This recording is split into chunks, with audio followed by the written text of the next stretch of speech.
Welcome to Namitha news. దేశ సమైక్యతను సమగ్రతను కాపాడుకోవాలి.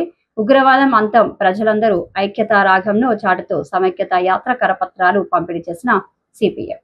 కుల మతాలకు అతీతంగా ఉగ్రవాదానికి వ్యతిరేకంగా నిలిచిన ప్రజల ఐక్యతా స్ఫూర్తిని రానున్న కాలంలోనూ కొనసాగించాలని, దేశంలో ఉగ్రవాదం ఏ రూపంలో ఉన్నా వ్యతిరేకించాల్సిందేనని, పహల్గామ్ దాడి అనంతరం పాక్ పై యుద్ధం, అమెరికా ఆధిపత్య ధోరణికి వ్యతిరేకంగా సిపిఎం ఆధ్వర్యంలో గురువారం మదనపల్లిలో సమైక్యత యాత్ర పేరుతో కరపత్రాలను స్థానిక రింగ్ రోడ్డు సెంటర్ నుండి నీరుగట్టువారిపల్లి రామారావు కాలనీ మీదుగా అంబేద్కర్ విగ్రహం వరకు కరపత్రాల పంపిణీ చేసిన సిపిఎం కార్యకర్తలు. ఈ సందర్భంగా శ్రీనివాసులు మాట్లాడుతూ, పహల్గామ్ ఉగ్రవాదుల దాడి తదనంతరం పరిణామాలను అడ్డుపెట్టుకుని దేశంలోని కొన్ని శక్తులు ప్రజల మధ్య వైషమ్యాలు సృష్టించే యత్నం చేస్తున్నారన్నారు.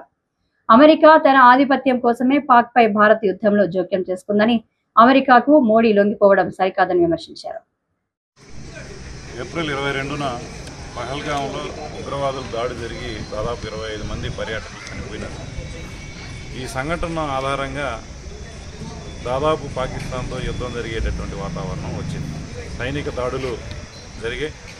ఆ సందర్భంలోనే అమెరికా జోక్యం చేసుకొని భారతదేశం పాకిస్తాన్ స్పందించడానికి బదులుగా అమెరికా యుద్ధాన్ని ఆపేస్తున్నానని చెప్పి ప్రకటన చేసింది. అంతేకాకుండా ఈ సంఘటనని ఆధారం చేసుకుని దేశంలో మత విభజన, మత చిచ్చు పెట్టడానికి బీజేపీ పెద్ద ఎత్తున దుష్ప్రచారం చేసింది. మత ప్రాతిపదికన ఈ ఉగ్రదాడి జరిగినట్లుగా పెద్ద కుట్ర చేసింది. అంటే అక్కడ జరిగినటువంటి పరిస్థితులు ఏదైతే ఉగ్రవాదులు దుర్మార్గంగా వ్యవహరించి హిందువులు అనే పేరుతో దాడి చేస్తే, ఆ ఉగ్రవాదానికి మతం లేదనే దానికి నిదర్శనంగానే అక్కడ ఉన్నటువంటి ముస్లింలే అక్కడ ఉన్నటువంటి పర్యాటకుల్ని కాపాడినటువంటి పరిస్థితిని కూడా మరుగుపరిచి కేవలం ముస్లింలు హిందువుల మీద దాడి చేస్తున్నారనేటటువంటి దాన్ని ఎక్స్పోజ్ చేసి మత ప్రాతిపదికన దేశ సమగ్రతకి, దేశ ఐక్యతకి విచ్ఛిన్నం చేకూర్చే విధంగా బీజేపీ ప్రయత్నం చేసింది.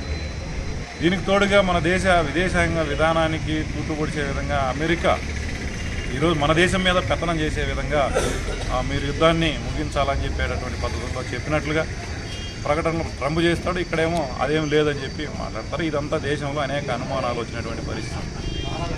రాష్ట్రంలో ఉన్నటువంటి తెలుగుదేశం, జనసేన కానీ ఈ రెండు కూడా బీజేపీకి వంతపడుతూ మత విభజన రేకొచ్చే విధంగానే ప్రయత్నం చేసినట్లుగా అనేక సంఘటనలు జరిగినాయి. ఈ మధ్యకాలంలో జరిగినటువంటి తిరంగ యాత్ర నేపథ్యంలో కనీసం భారతదేశాన్ని కాపాడుకోవాలి, దేశంలో ఉన్నటువంటి మత ఉన్మాదాలని, ఉగ్రవాదాన్ని తరిమి కొట్టాలంటే దేశ ప్రజలందరినీ ఐక్యం చేయాల్సి ఉంది అనేటటువంటి అవసరాన్ని, దాన్ని ప్రాముఖ్యతని గుర్తించకుండా కేవలం అధికార పార్టీ నాయకులు కొంతమంది లేకుంటే హిందూ శక్తులతో మాత్రమే ఈ ర్యాలీ జరపడం అని అంటేనే ఈ దేశాన్ని విభజించేటటువంటి పద్ధతుల్లో వీళ్ళు కూడా వ్యవహరిస్తున్నారు అనేటటువంటిది మనకు అర్థమవుతుంది.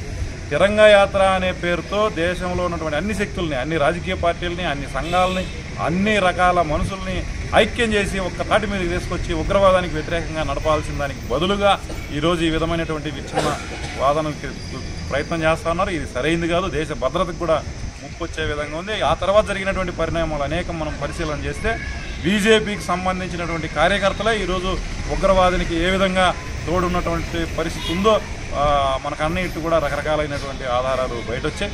కాబట్టి ఈ నేపథ్యంలో ఉగ్రవాదులకి బీజేపీలకి సంబంధం ఉంది, సత్సంబంధాలు ఉన్నటువంటి పరిస్థితిని కూడా మనకి గుర్తిరగాలి. ఆ రకంగా ప్రజలందరూ కూడా ఐక్యమై ఈ బీజేపీని తరిమికొట్టాలి. ఈ బీజేపీతో పాటు ఈ దేశంలో ఉగ్రవాదాన్ని నశించాలంటే మనం అందరం కూడా ఐక్యంగా ఉండి హిందూ ముస్లిం ఐక్యతని మరింత ఐక్యతతో సాధించడంనప్పుడే ఇది సాధ్యమవుతుంది. కాబట్టి ప్రజలందరూ కూడా దేశ సమైక్యత కోసం, దేశ సమగ్రత కోసం కదలాలి. ఆ విధంగా విచ్ఛిన్నవాదుల్ని, విచ్ఛిన్నకర శక్తుల్ని తరిమి కొట్టాలని చెప్పి సిపిఎం అన్నమయ్య జిల్లా కమిటీ తరఫున విజ్ఞప్తి చేస్తూ ఉన్నాం.